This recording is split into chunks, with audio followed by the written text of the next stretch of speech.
Jadi kami dari kelompok 9 Ya. kami akan mengambil tema tentang klasifikasi. Lembaga peradilan. Jadi simak terus videonya ya. Iya. Bye.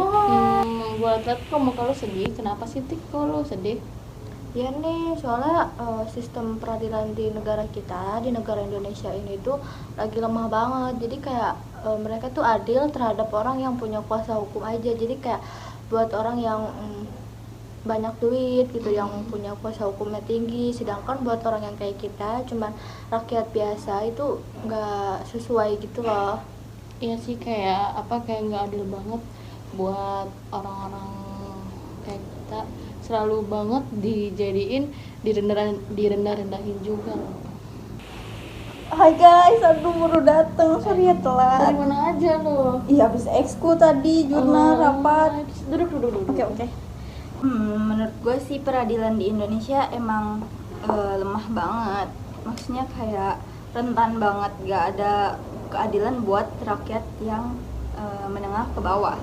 Soalnya zaman milenial sekarang apa-apa butuh duit. Jadi setiap orang tuh pasti disogok sama yang namanya duit Nah, gitu. bener banget. Nah, tapi sesungguhnya Badan Peradilan Nasional dapat diklasifikasi. Pertama, peradilan umum yang pengadilan negeri berkedudukan di ibu kota kabupaten atau kota, dan pengadilan tinggi berkedudukan di ibu kota provinsi.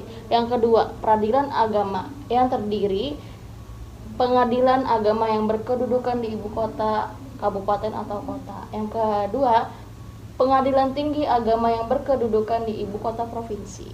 Itu guys. Oh gitu. Iya. Terus yang kita ketahui adalah peradilan militer. Apa sih itu peradilan militer? Yang saya baca adalah pengadilan militer itu terdapat dari beberapa jenis, yaitu pengadilan militer, terus pengadilan militer tinggi, terus pengadilan militer utama, dan pengadilan militer pertempuran.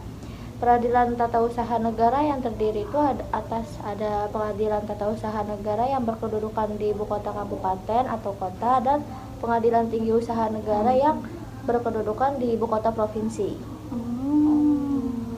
Tapi sebelum itu terdapat juga ada Mahkamah Konstitusi. Apa sih itu Mahkamah Konstitusi? Mahkamah Konstitusi adalah badan-badan peradilan di atas, merupakan sarana bagi rakyat pencari keadilan untuk mendapatkan haknya di dalam lapangan peradilan nasional. Badan-badan tersebut mempunyai fungsi tersendiri sesuai dengan kompetensinya.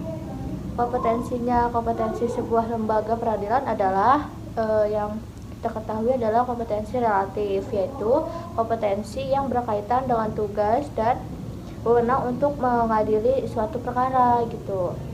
Suatu perkara itu misalnya kayak penyelesaian perkara perceraian bagi penduduk yang beragama Islam, maka yang berwenang untuk menyelesaikannya adalah pengadilan agama. Tindakan pidana yang dilakukan oleh anggota TNI disidangkan di pengadilan militer.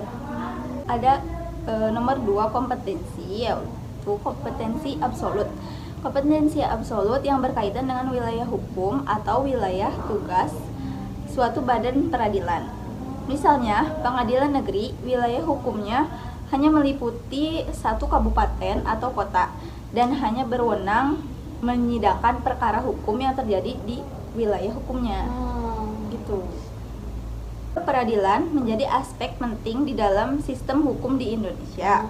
Lembaga peradilan yang sering kali menjadi alat untuk mewujudkan cita-cita bagi Indonesia dalam penegakan keadilan. Proses peradilan dilaksanakan di sebuah tempat yang dinamakan pengadilan. Oleh sebab itu, terdapat perbedaan antara konsep pengadilan dengan peradilan dan dengan pengadilan. Peradilan menunjukkan pada proses mengadili perkara sesuatu dengan kategori perkara yang diselesaikan. Sedangkan pengadilan merujuk pada tempat untuk mengadili perkara atau tempat untuk melaksanakan proses peradilan guna menegakkan hukum. Gitu guys. Dan sedangkan peradilan merupakan proses yang dilakukan oleh lembaga yang diberi kewenangan dalam menuntut atau memeriksa atau mengadili serta menyelesaikan perkara sesuai dengan hukum yang berlaku. Dan lembaga peradilan berkaitan dengan kekuasaan, kehakiman yang diklasifikasikan sesuai dengan fungsinya. Dan ada juga lembaga peradilan tertuang dalam berbagai peraturan perundang-undangan guna menjadi pedoman bagi lembaga-lembaga peradilan dalam melaksanakan tugas dan wewenangnya sebagai lembaga yang melaksanakan kekuasaan kehakiman secara bebas tanpa ada intervensi dari pihak lain. Gitu guys.